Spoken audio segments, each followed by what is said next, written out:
What up, everybody? I am your host, JP, and this is my co-host, Josh. Hey, everyone. And welcome back to another episode of the FIlmBros podcast.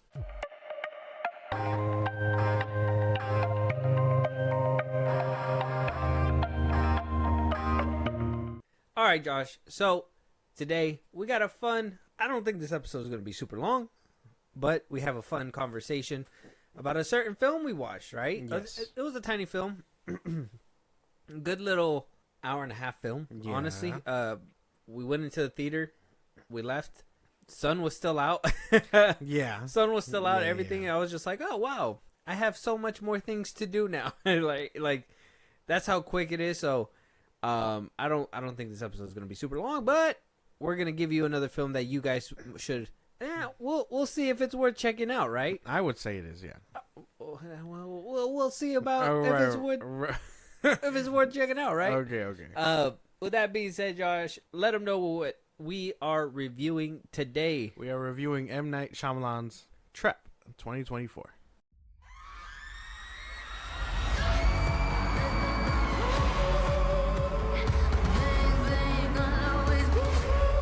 I gotta go to the bathroom.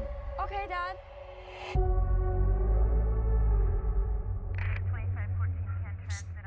What's with all the police everywhere? I'm not supposed to tell. You know the butcher? The freaking nut job that goes around chopping people up? The feds heard that he's gonna be here today. So they set up a trap for him. This whole concert, it's a trap. They're watching all the exits, they're checking everyone that leaves. There's no way to get out of here. All right, so this is M. Night Shyamalan's 24th film? 23rd. Something like 23rd film. He has a lot of favorites. Split, Glass, the very first one that started it all, but we didn't know started it all, was Unbreakable. You got Signs, The Village, Lady in the Water, The Happening, Avatar: The Last Airbender. I mean, there's so Crazy. many hits within his roster, right? Yeah. Right? Mhm. Or some people are listening to that list and just got unsteady, uneasy. A lot of people don't like Shyamalan. Some people do, right? Sixth Sense. Knock at the Cabin. I like that one. Yeah, that was good. Speaking of that, we're doing his newest film, the one that is basically a follow-up to his last film, which was Knock at the Cabin. And then this year, his daughter's film was released, right? Yeah, Already? yeah. The His Watchers? daughter, yeah. I'm still waiting for streaming to watch that one, but that one had been released as well. So big moves for the Shyamalan family, especially too because not only do we get to see an M. Night Shyamalan film, but we also get to see M. Night Shyamalan's daughter Yeah. starring in one of the films. So it's great. It's a great time. So M. Night Shyamalan, his movie wasn't really moving. Trap wasn't moving in the beginning. I think when it first released, back when Deadpool and Wolverine were basically ravaging the box office, basically Yeah. eating up all the food, leaving nothing behind, it was making a steady, like, I think worldwide it was about like 20 mil or something like that. At the time of recording, it bumped all the way worldwide to 47 million. So it was struggling in the beginning, kind of picked up a little bit more. Still not a really good range because I think even Knock at the Cabin made like 70 plus. So it's not even making towards that. Like I said, it's probably because it just been sitting there. It was kind of hard to get seats too. A little bit. It's already at the tail end of its theatrical run, unfortunately, because of the fact that I had like 4 showings or something like that. yeah, Deadpool and Wolverine has just been completely devouring, eating the it box all office. up. Yeah, it's not even fair. So Trap got the scraps and is barely chugging along. I'm pretty sure this film didn't take too much to make anyway. So Yeah. there's that. But let's get to the cast and then let's start breaking down the film. We got Josh Hartnett as Cooper. We got Ariel Donahue as Riley, Salika Shyamalan as Lady Raven, Allison Pill as Rachel, Haley Mills as Dr. Josephine Grant, Mark Bacolo as Spencer. We get some funny little funny little faces in there as well. A couple little cameos. I don't really want to spoil them. Yeah. I don't think they're big enough roles to even want to spoil. So I'm just gonna let's try to avoid the cameos as much as we. But they're can. fun. They are fun. They are we'll fun. say that. Yeah, if you know who they are, they're Yeah. kind of fun, especially in a film like this. So, Trap is basically you see a man and his daughter. They're at basically what the trailers show you is they're at a concert.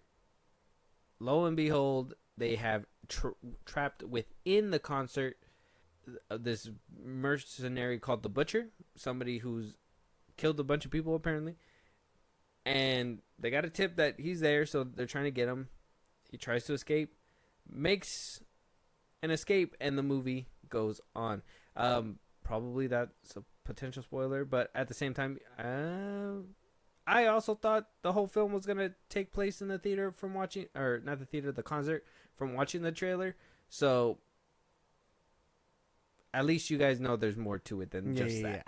Doesn't just end. Yeah, I thought it was gonna be just him like feeling like a mouse trapped, and it played out differently than what I was expecting. So it does go its own way.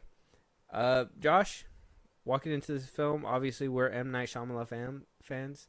I don't think. Did you like The Last Airbender? No. Okay, so he's had some misses in your roster. That shit came out forever ago. But I'm just making sure, because what if you rode for that I've movie? liked everything since Avatar.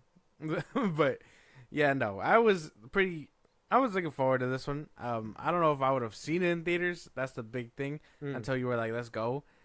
But I'm glad I did. I really enjoyed it. I didn't have, like, any... I mean, other than, like, a few issues with, like, writing and stuff, I was fucking with this movie, like, a lot. So I think it's worth the theater experience. And I know by the time you guys hear this, it'll probably be out already on streaming or something like that. You guys can wait. It is on its last legs. So if you guys can go see it, go see it.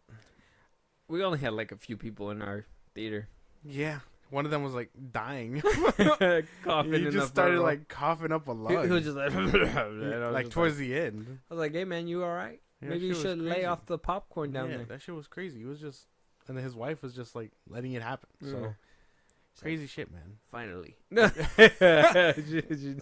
did you think? First impressions? Well, like you said, I wanted us to go to the theater because, for me, M. Night Shyamalan movies, some of them are worth the theater experience, right? And some of them, to me, are not. So, when sometimes they catch my attention, I think the one that I missed out on theaters that I was like, man, I wish I would have seen that one, but it came right after Glass.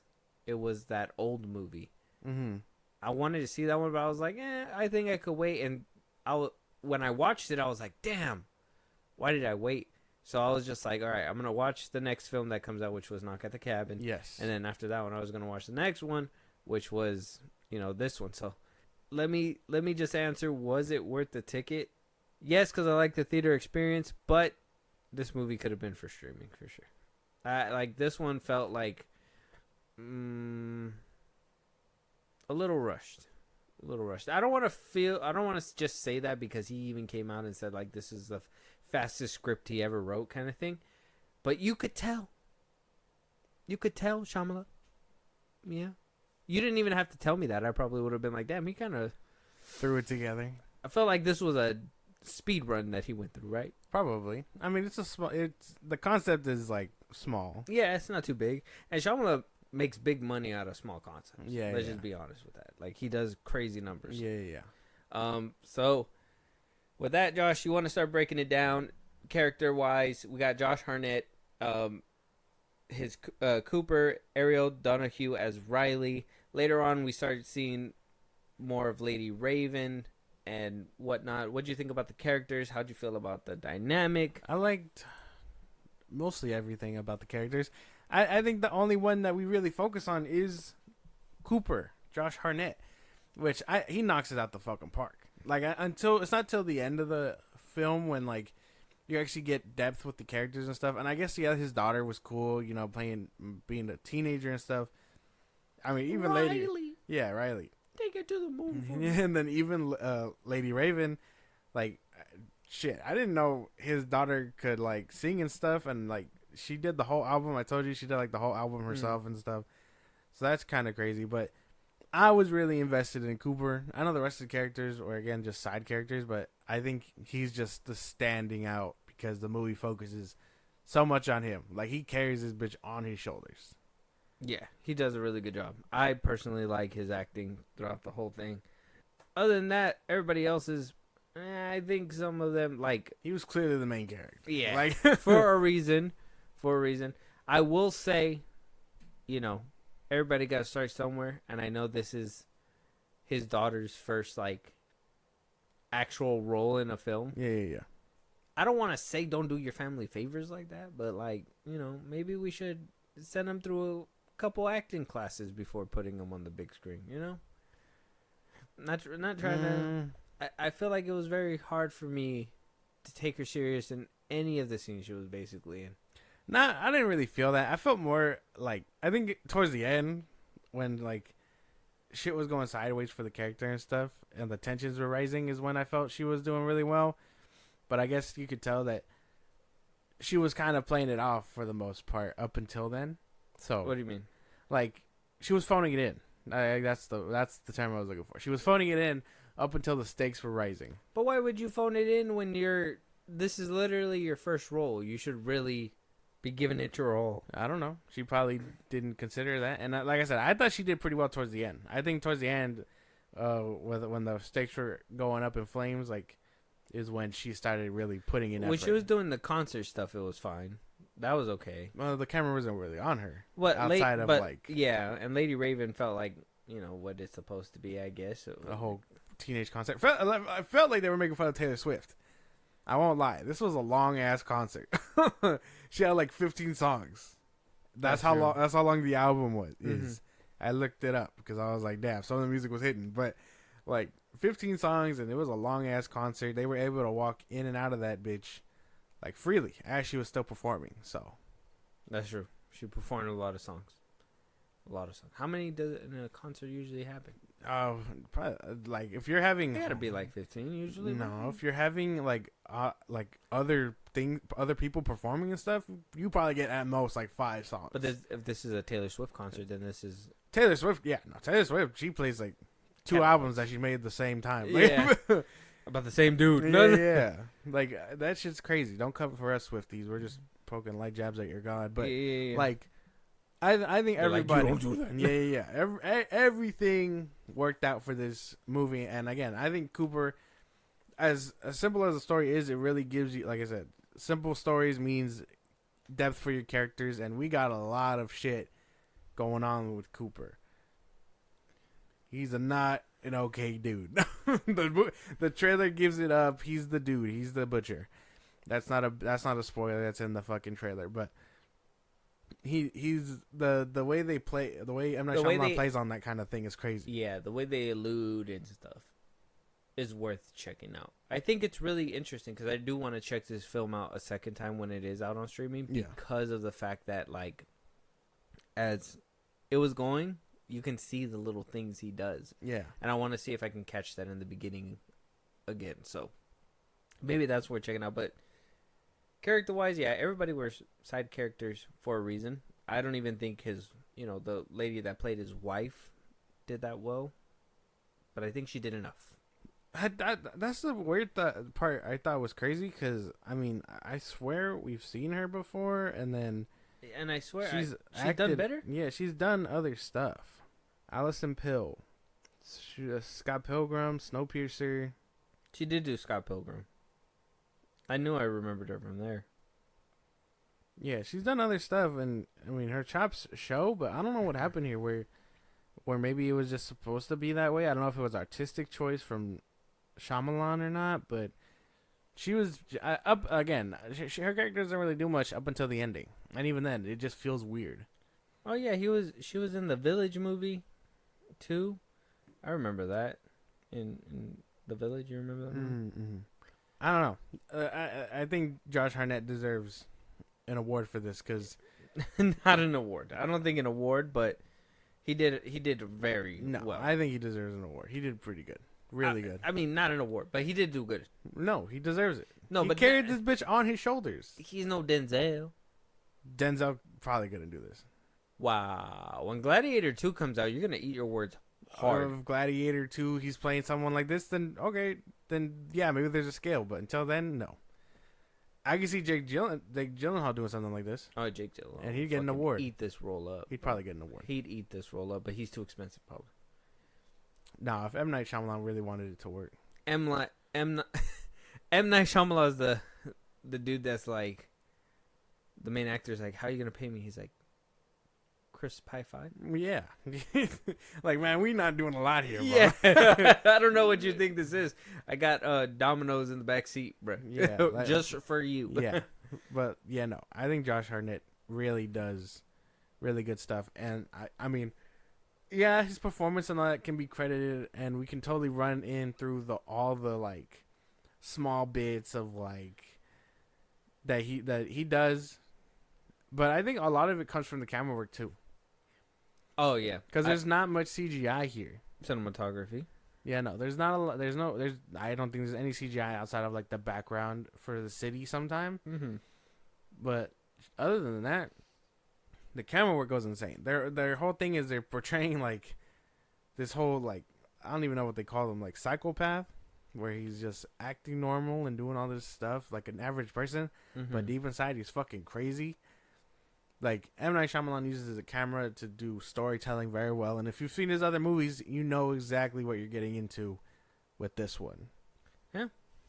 Basically. He does do a good performance. I think he's the one that is really stand out. And the camera work does do a lot of, like, his POV and, like, the shots kind of show from his perspective, and so you're just like immersed as like because he'll look from one side to another side like as if we're looking from his eyes, so it's kind of like in the eyes of the butcher as well, even when he does the little things that, you know, like I said, that we're gonna go back and rewatch, like those little things that he's supposed to do that is supposed to kind of hint at certain things. It was good. The camera work was really good. He puts you in the eyes of like the butcher, and then he does some creative stuff too. Like he'll move the camera and pan it a certain way, just to convey emotion and not lose the intensity of the scene with a jump cut. M. Night Shyamalan really knows his way around a camera. That's like the best way to put it. It's crazy how the fuck he's done it. I mean, he deserves a lot more credit, and I know his movies are like dirt cheap, but man, if y'all can go see an M. Night Shyamalan movie, you gotta go see it. Any of them, honestly. Yeah, to be honest. Like, even old. And I didn't really like that one. What? You didn't like it? I didn't really like the twist. I enjoyed it. I really thought it was crazy. This movie's twist was good. We're not going to spoil it, but I thought that shit was pretty good. Well, this is an M. Night Shyamalan film, so, you know, he doesn't have fight scenes really too much, unless it's like The Last Airbender, which... You stop bringing up that trash ass movie. Yeah, man. sorry. But what he does have are twists. And one thing that we did talk about in our Knock at the Cabin review, if you guys haven't heard that one, go check it out. It's out right now. Yeah. It's one of our older ones too, so you know it's been out. The twist, the plot twist, the twist. You know, the very thing that he's known for. He brings it to every single movie. He is the plot twist master. We didn't get that at Knock at the Cabin. We talked about it in that review. We did not get it unless the twist itself was the journey along the way. All right, man. Anyways, Stupid. I guess how did you, without giving too much details, because I think that is one of the big things. How did you feel about the twist? Did you feel like it was executed correctly, and did you feel satisfied by the end? I thought so. I think I did feel satisfied. I would say it had me on my toes, and then once the reveal happens, it's like, you know what, that actually makes so much more sense, because I think they played off pretty well throughout the whole movie, and then it hit, like I think this one was really good, like not just like Unbreakable good and all that stuff or Split or anything like that. he just knows how to do it. That's like the best way to Split put was it. the craziest one he's ever done. Split was the craziest one. How the fuck are you gonna tell me that this movie is connected to a fucking movie back in the 90s, bro? Yeah. You didn't know this. He made it up. That shit was crazy. Yeah. That was the greatest twist he's brought to the table. The beautiful part about like being able to do your own stuff as a director is like you can do that. You can just connect it to another film you made, and it not be a problem. My headcanon now is that these all take place in the same universe. I'm pretty sure. I would put that together. Just freaky shit all over the Yeah, damn yeah, place, yeah. bro. Ghosts and superheroes and all that shit. The M. Night Shyamalan verse. His daughter's a damn pop star. Fucking crazy. Yeah, bro, that shit's crazy. But I would say the twist here got me. I was very like on the edge of my seat about it. I would say I was meh about the twist. I was happy that I was in the middle of the twist, but I don't like the way that it kind of just the twist was kind of pushed through. Like, you know how to me, let me try to paint the picture. A story's like a windy road, right? You got to have some ups and downs. It's going to, it's going Yeah. up the mountain, whatever, and you're eventually going to get to the end of it. I feel like the plot twist just fucking drove through all that. It said, fuck the story.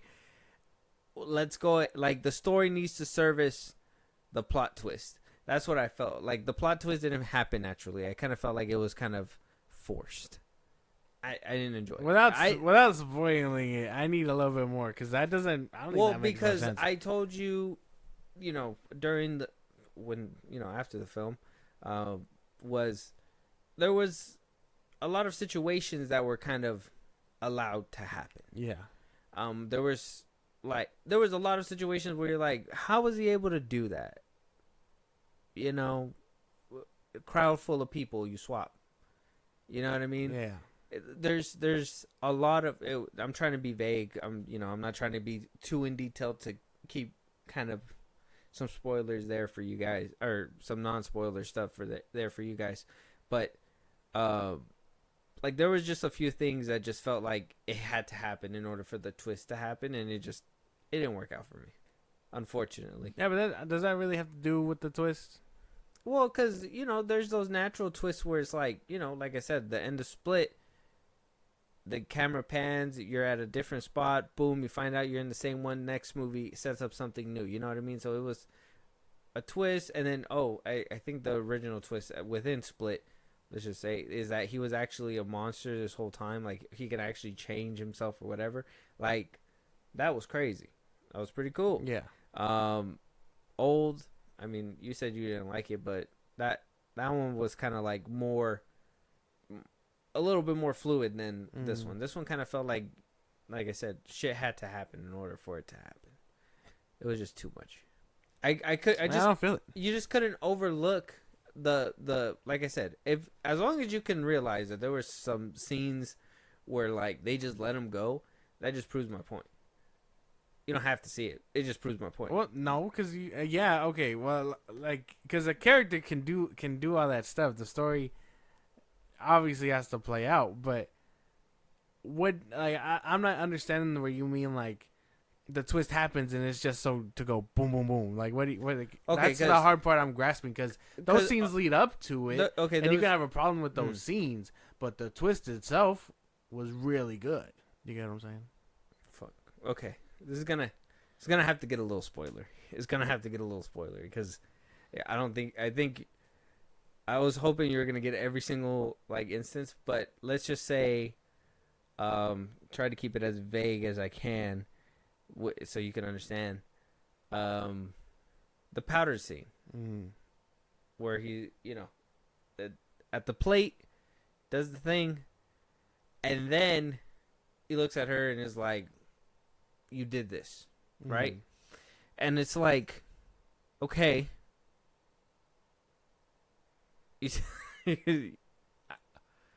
You were right there. You're so close. You didn't notice that? Like, you didn't see it. You didn't see it happen. You see her sprinkle something. Like, that's the thing I don't understand. He's paying attention, watching closely. He didn't notice that?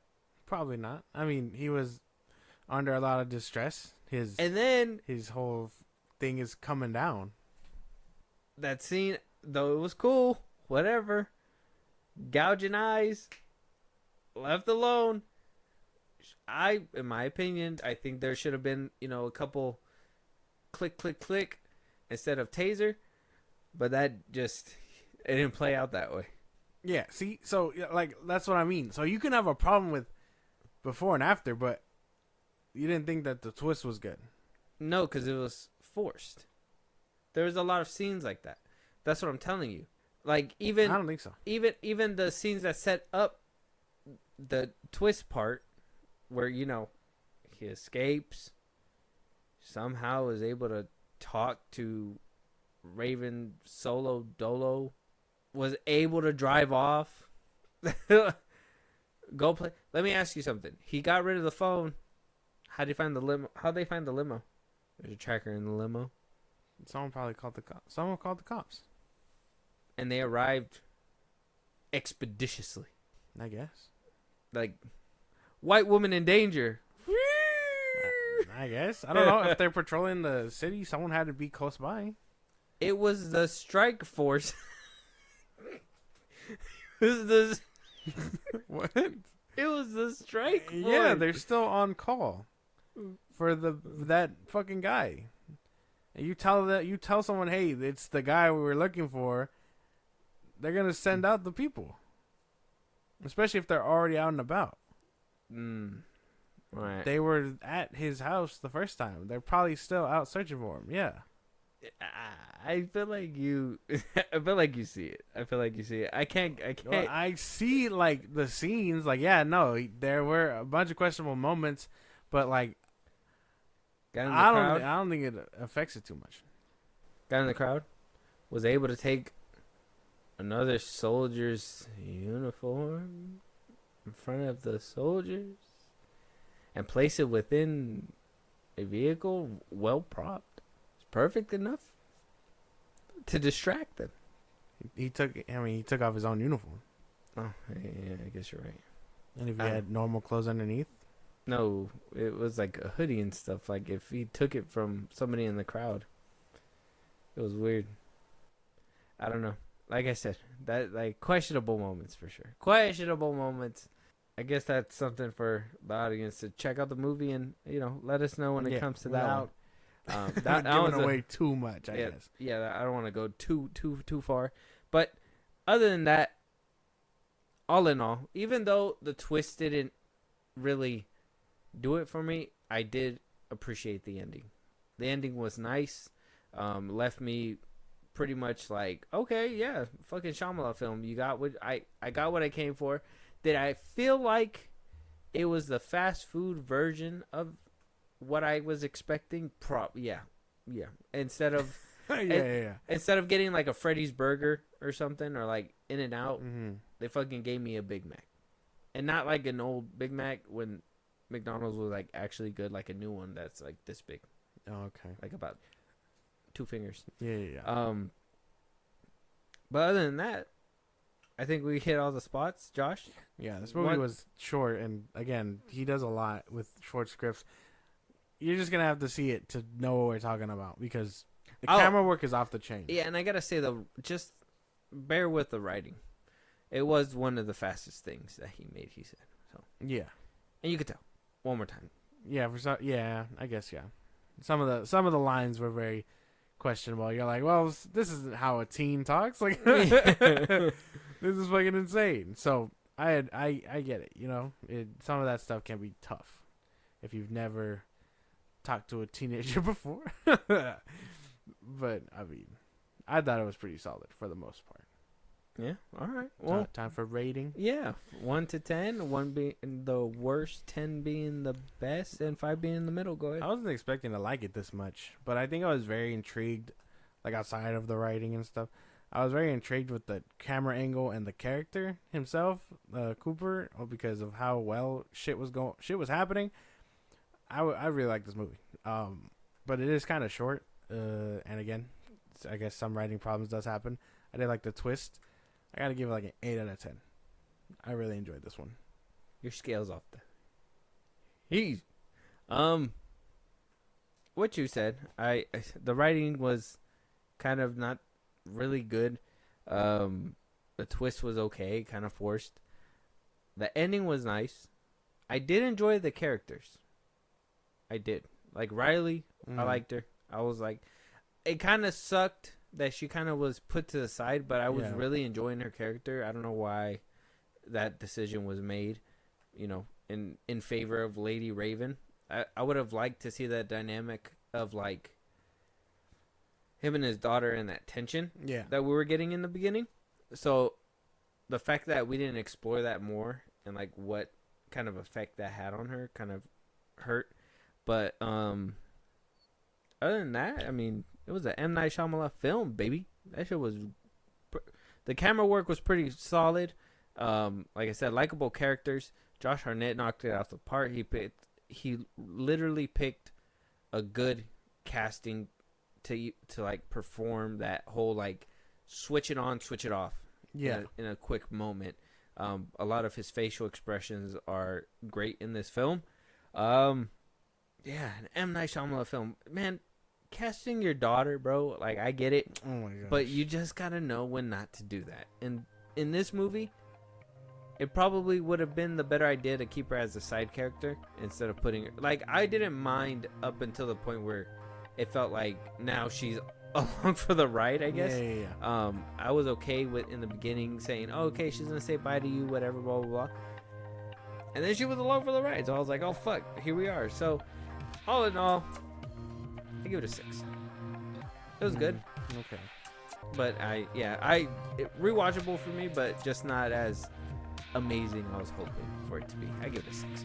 Yeah, but my skills off the chain. Crazy stuff. I say check it out. I say check it out too. It's a decent movie. It's pretty good. Yeah, it's pretty good. But anyway, follow us. Twitter, TikTok, Instagram at FIlmBros Podcast. We post no episodes are up. You can hit us up there for any news or movies you want us to cover. Buzzsprout, links in the bio of the social I just gave you. It's like a Patreon. You subscribe, you help the show grow. We greatly appreciate it. Listen to us anywhere you get your podcast at FIlmBros Podcast, Spotify, YouTube Music, Apple Podcasts. We're on a bunch of sites you can check us out. Be a part of the conversation. Twitch at FIlmBros Podcast. And when it's all said and done, subscribe to our YouTube at FIlmBros Podcast. Yes, and remember, go watch Trap.